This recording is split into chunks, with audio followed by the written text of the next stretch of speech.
There we go. All right, everyone. I am truly honored and grateful to be joining Peggy, Danna, and Sheila in this conversation. We actually met each other a few weeks back and decided to have a conversation sort of live on Zoom and start sharing with the world a little bit of our perspectives. The conversation prior to this was something like, you know, what do we see as problems in the workplace, or conflict, or my language might be love, but what's going on in the environment right now within the workplace, and what does that mean to each of us? So I just want to open the floor. I don't know, maybe Sheila, you can kick us off and introduce yourself a bit, and then kick off the conversation and pass the baton around, if that's okay. Sure. I love the quote you shared, so I was like, okay, let's start there. Oh, you want me to quote? Whatever you choose. Quote? Yeah. Okay. Well, thank you, Andrea. First of all, I live in Halifax, Nova Scotia. Andrea lives in Ontario. Peggy lives in Fayetteville, Arkansas, and Danna's in Washington State. So I love that we've come together. I love that we represent the East, the West, the North, the South. It seems very inclusive. So thank you so much. The quote that Andrea talks about comes from my spiritual path called A Course in Miracles. And I've been a Course in Miracles student and teacher for over 30 years. And Course in Miracles came to me serendipitously after I'd had, let's say that I was at kind of rock bottom in my career. In the workplace, I was disengaged, unhappy, doing my best. And I had an incident at work that brought me to my knees and left me feeling very alone, beaten up, isolated, all of those things. And I had an experience, which I now consider a spiritual experience. And it was right after that I had heard of A Course in Miracles.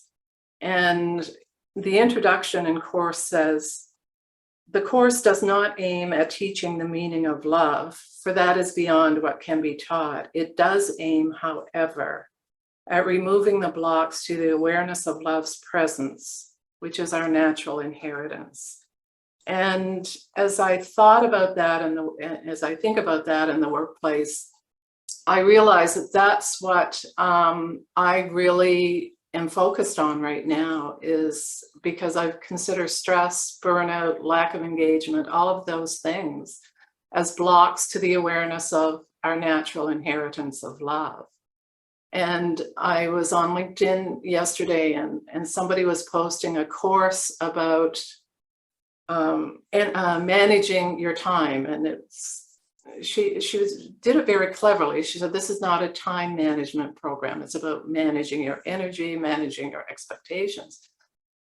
But I thought that that's kind of a smokescreen for love. We use all these programs and all these tools to try to make us feel more powerful, more in control, and more in love with what we're doing in the workplace. Does that make sense? Does that make sense? That it's all a little smokescreen, and we're all longing not to be stressed. And the opposite of stress is inner peace and calm, which are kind of other words for love. Yeah, because you can't be peaceful and stressed at the same time. The two cannot coexist. Well, thank you for that. Yes, and it's so true that people are longing for love in the workplace. I'm Danna, and I live in Seattle, and I am an author and a speaker and a business coach, and I've spoken all over the United States, and I feel the workplace culture is getting even more intense. There's more disillusionment, and people long for love. And I'm not talking about the sentiment of love. I'm talking about the power of love, the deep, powerful force. It's the power that sustains all life. And I tell my audiences when I'm out speaking, just even a week ago, that need is in all of us, that our soul is longing to be recognized and to be included and to be appreciated and to be needed. And the workplace hasn't provided that kind of culture for a long time. It's almost like an invisible prison for many people. And so I believe what we want to do as in this conversation to contribute to the world and to the workplace is that we do need to replace fear with trust and compassion and respect and honor for one another. And I think the workplace has been focused on the bottom line, profitability, using people to make more money rather than creating an environment where people can come and use their full potential.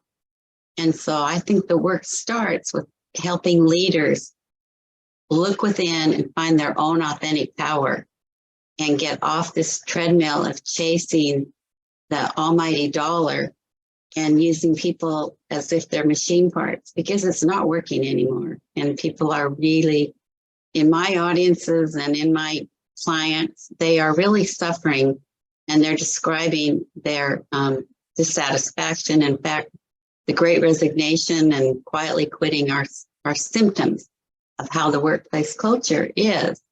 And we want to bring back love. If it ever was in the workplace, we want to build on that and increase it and get people back to their humanity, to their souls, to who they really are. So those are my thoughts about what you've mentioned. Great. Yeah. And like we were talking about before we started today, that another way that people can think about it is, and I'm Peggy O'Neill. I'm in Fayetteville, Arkansas. I'm an executive coach and business consultant. Been doing that for about 35 years after practicing law for 12. And that so some people might not call it love, that might feel a little awkward, although I'm with everybody on love.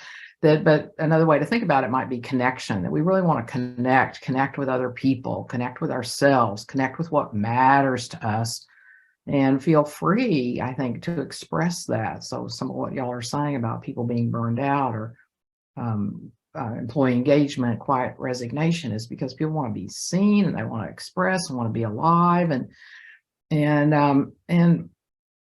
I think that what we're talking about here and what's possible for how we can live and work together, if we really saw each other as a unique person that gets to express their possibilities, and the workplace is a place that we can help people do that and live that and have it be alive and dynamic, that no telling where an organization might go. I mean, so like you're saying, taking the focus off of money doesn't mean they won't make money, but we don't, but so it doesn't sound like it has to be an either or. It might feel that way for some people, I guess, but that what might be possible if we take the lid off of everybody, let people be alive and express and love and be who our natural selves, our humanity and the love, like you're also talking about, Sheila, that's our natural inheritance, who we really are, and the creativity and aliveness. So that's my dream for what's possible as we allow ourselves to more deeply and fully connect with our true nature, which is love, peace, happiness, fulfillment, honoring other people, and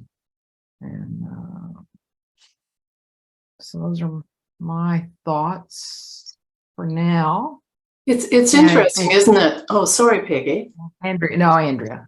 I thought so good. I just I just wanted to add. So I think we're all saying the same thing. So what I love is we have a different way of reflecting, so that others can tune in to what this means for them. But what Danna said about the great resignation is intriguing to me. I think the greatest opportunity that we've been given is to reflect inside of ourselves as to what we really want, right? In an individual and within our families. And so what I see is a great opportunity, right, to connect to the deeper part of ourselves, whether that be love, spirit, soul, however people describe that connection. But it's really connection to oneself. And as I look back now, I can't say I knew that years and years ago, because I had templated so many other belief systems around what I thought I was. So when we're challenged during anything going on in the world, and we're not really comfortable in the connection to ourselves, whether that be in love, peace, whatever that kind of is, it's very easy for us to fall into other traps, or to lock ourselves into jobs and realities that we actually don't want to be in. And so when we talk about whatever this connection or foundation is, I think it's almost like a cry for being stronger in ourselves and who we are and what we want in the world. And, I just happen to be the one that might suggest, if we voted with a little bit more love in the world, yes, we could blow the lid off it, Peggy. I agree. To be able to start creating organizations and jobs and environments where that, whatever that is for people, right, becomes the predominant driving force. Because I agree, love and abundance and money and love will flow. There's no debate in my existence. It's just not the leader anymore. And I think this is the structural change that many of us are talking about and seeking, and doing it in our own ways, each in our own organizations or where we speak. So I'm grateful. Just, do you want to say what you do, who you are? Oh, that. I said that incorrectly. Not who you are. We know No, who it's you are. okay. But No, I mean, it's totally how fine. you Thank you. express your work. How you express Yeah. So that's interesting. So my name is Andrea Austin. I'm based out of just outside of Toronto, Ontario right now. And I have the privilege of being involved in 2 organizations. One is called My Conscious Wellness. And the other is Love Evolution, which is the love experiment. Basically talking as in a practical way, showcasing people who are bringing more love into the world, how they're doing it in businesses and organizations and within themselves. And then there's a metaphysical or a spiritual element that goes with vibrational sound tools. So it's quite a robust organization in the moment, and just about to complete a PhD in conscious business ethics, just to get a little more vocal, because I used to work in the traditional accounting world and focused in taxation. So it's like bridging, right? How do we bridge this world that's very structured into a more fluid, loving state, but knowing that businesses and communities were meant to work together. Mm-hmm. Businesses were here to nurture its people. It's not just families. And somehow we've parceled all this stuff off and into these blocks. So truly excited to play. Totally agree with all that you said. We want, with what everyone has said, we want environments as human beings where we can be our innate true selves, where we can contribute from our deepest source and have the full potential. And that's what leaders need to recognize. If they in some ways take their hands off the steering wheels enough that people can truly contribute, we could just do incredible things in our organizations. Danna, I'm interested in this thing about culture, and I wonder about the idea that we are the culture. Mm-hmm. You know, every employee in the workplace, everybody in their family, everybody is the culture, in that each of us contributes something to the culture. And if we are looking to the culture and not considering our contribution to the culture, then we're not really awake and aware of who we are and how we can have such an impact. We actually have more power than we think we have. Mm-hmm. And I know myself, when I was disengaged in the workplace and I was on the front lines of the toughest union environments in Canada, I was a total victim. It's like I hate my job. I hate this place. I don't want to even go into work. I'd sit in the car and think how much I hated that place. And I still did my best. I still, put a fake smile on my face and pretended that everything was okay. And so I spent a lot of time blaming the culture. And part of my becoming more conscious, Andrea, was recognizing that I had power over how I was showing up. And I stopped giving my power to the culture. Mm-hmm. So Danna, I'm really interested on how you would address that kind of thinking. I agree with you. We are all part of the culture. Like, I often think of it as a lake, your business or your organization, or maybe it's an ocean if you're a global community. And everybody participates in it. Everybody is a drop in it, in the water, so to speak. But the leaders set the tone, and they have more artificial power based on organizational charts. And they set a tone, but everybody feels the culture. Everybody contributes to it. But if there's a lot of fear in a culture, it's really hard to speak up. And so I think people are leaving rather than trying to change it, because they just don't want to tolerate living in cultures that are filled with suffering and gossip and blame and all the things that audiences tell me they are experiencing. So I think it's a wake-up call for business leaders. It's not working. The old way is not working. And it's time to not just try to fix the culture, but each one of us acknowledge our own humanity. So I say the number one thing a leader can do is self-reflection. It takes courage and willingness to look at inside your own heart and see what your own fears are and your own doubts. Otherwise, everything turns into projection and blame.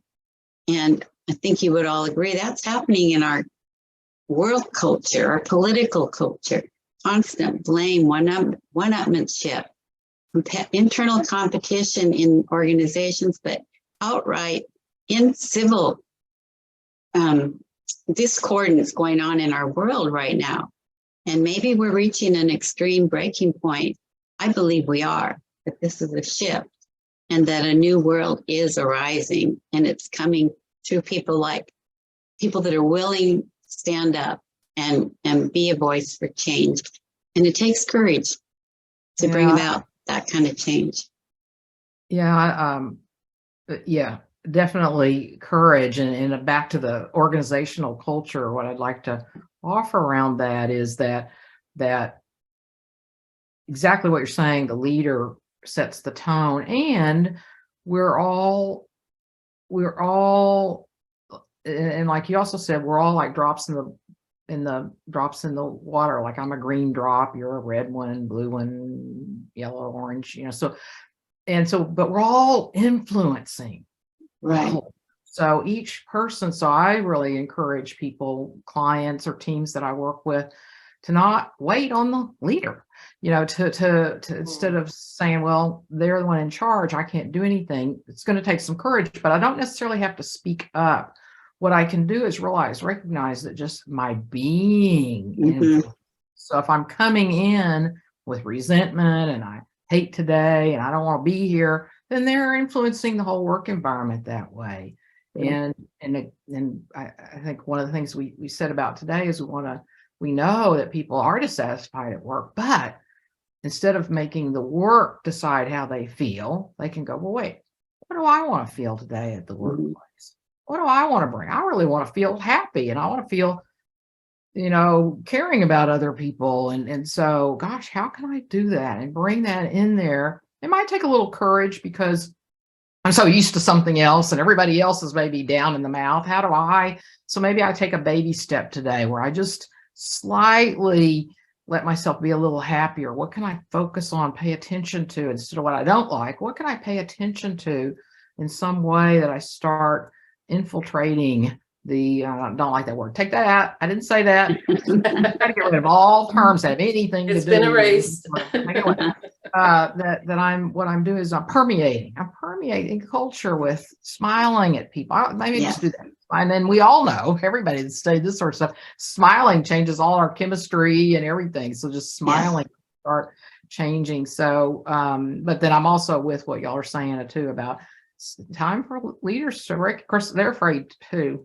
Sorry, but they're afraid. You're afraid to rock the boat too. We understand that. So we're not, I don't think any of us is oblivious to the challenges, but the opportunity is so much potential in being open to, what if I did as a leader start being more self-reflective? What do I want? But if I'm not a leader, although technically everybody's a leader, we're always influencing everything and everybody. So to be a leader in my own life, and how do I want to show up today? And things might change. Well, I think it is a high calling. It is a high calling. It's putting, when I was on the management front lines, it was like I went from focusing on myself and getting my needs met and focusing on my team. What can I do today? I can't change the culture. I can't change the fact that union and management are like this. But what can I do to support my team today? One of my coworkers taught me that she would commit to her team that she would try to do one thing this week to make things a little better, for the team in an environment that was toxic. It was adversarial. It was, it was very hellish, to be honest. It either broke you or made you stronger. And I was lucky enough that it made me stronger. But it is a high calling. It is a high calling to switch from me to we. And, I guess the question is, can we teach people to do that? I think we can. Yeah. If there's a willingness. And then I'm going to offer something. Even though you said you couldn't change the culture. Yes, you could, and you did. I did change my culture. Yeah. But that influences the rest of the organization. Right. Yeah. It may not be out. obvious immediately, That's but true. you can't take your part out of the whole organization. So hope you don't That's mind me true. offering that, because I want to acknowledge I think you did change the culture. You couldn't. Well, I'll accept that because it's true. As as we say, we're like ripples in the water. Everything we do influences the culture, influences the people around us. So that's an excellent point, Peggy. Thank you. And I would add that even if you work on, going down that path, your inner self, and become authentic, you affect everybody. And then you are in a place to make decisions. You may decide that you want to really work on the culture that you are in some way, some fashion, or you may even decide that you want to leave, but at least you'll be coming from a place of making decisions from your soul, from your higher self, whatever term you want to use. So the goal really is for each one of us individually to become as self-realized as we can.